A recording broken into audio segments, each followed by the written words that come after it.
Hello and welcome to the Naked Railway. If you don't know why it's called the Naked Railway, then please do have a look at my introductory video where it explains everything. Before we start, I know this is a multimedia sport we're in with movement, lights and sound, and most importantly building things. And with that in mind, I have built something, but I'll show you that in a minute. But first, let's talk track plans. So as I mentioned in my first video, this is a small East Anglian subshed. The main purpose of this is to refuel locos, store them, and if necessary then give them a simple service. Not repairs necessarily, because they would go to a main shed, but some simple servicing. So from the storage area, they would enter the layout, and the main objective is to refuel them. So I have two refueling roads here. And after they've refueled, then they would either be stored, or if necessary they'd come into the servicing shed. To replenish the fuel pumps, then there's a dedicated fuel road here, which could also be used for a bit of storage, but this is the main storage road, and this is a head shunt. So this was pretty much my first effort at trying to design this shed. I don't know whether I like it or not. The main feature really are the sidings, which split off from the central access. The thing that I don't really like about it, because as I've said, this is a budget build, is there are two double slips, and they're obviously quite expensive to buy. So I thought, could I, instead of having two separate fuel roads, maybe I could have a queue road. So one loco would pull behind another one, and would that eliminate the double slips, or the requirement for double slips? So I had a look at, and plus it's quite busy and it looks a bit too uniform. It's not very organic. So I had another go, and I came up with this idea. So we've still got the entrance from the storage area. The fuel supply road is here, and emergency storage, and we have a fuel road here which two locos can fuel one behind each other. Have a bypass road here which can be used for storage and the servicing shed. So a loco would come in, be fueled, come into the head shunt, and then reverse back into either servicing shed or storage road. I may add another one here also. So I think this one looks a bit more organic.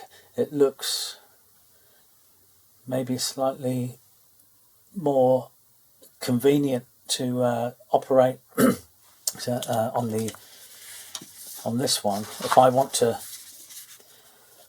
refuel and then store, I'm going to have to reverse out of the fueling road, come down into the head shunt, and then come back onto a storage road, which seems quite a lot of movement. So, and I'll be blocking anything that wants a fueling train or a stores train. I'll be blocking the only road into and out of the shed. So I don't really want to create any tight spots. So this is the alternative that I come up with. It's got one less storage row, but that's quite easy to add in here, either here or maybe up here.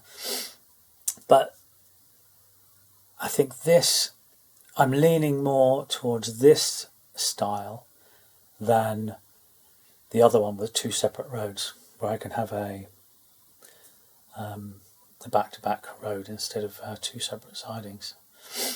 But I'd really like to know your thoughts, if you have any ideas, or any examples of prototypical subsheds which offer fueling and light servicing and storage.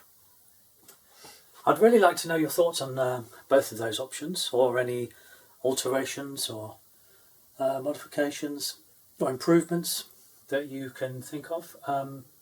They're very much a work in progress, so they are liable to change.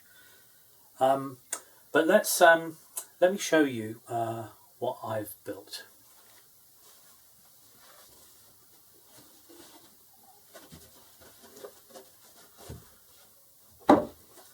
My first baseboard. When I originally started thinking about this layout, it was going to span the entire width of the room, which is just over 3.6 metres. So I designed and produced a test sample of one 1.2 metre board with the aim of having 3 of them all lined up and joined together. So this is one which I've had laying around for ages. So I built it earlier today. So this, as it stands, will probably be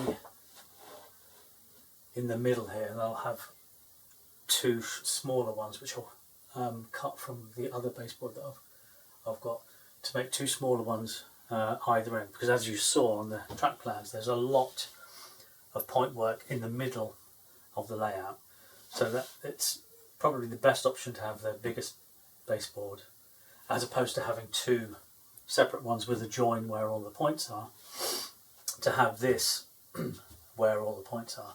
And I haven't fitted the joists, supporting joists, at the moment, because I don't know where those points are going to be yet, depending on the final track plan.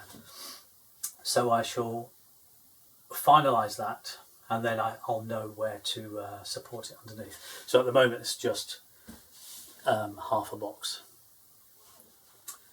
So that's it for this short and sweet video. Next time I will start to talk about what I'm going to do about modifying the models which I've already purchased. So they're pretty old, as I said in the first video. This layout is produced very much to a strict budget.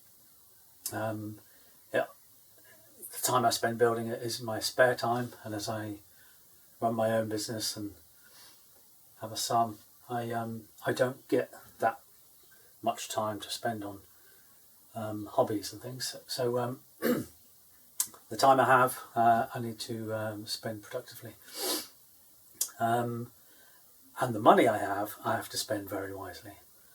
So yeah, they're old models, but I hope to modify them in a way which will make them look nice, and obviously backdated to the period that I'm modelling, which is the late 50s, early 60s. Okay, thanks very much for watching.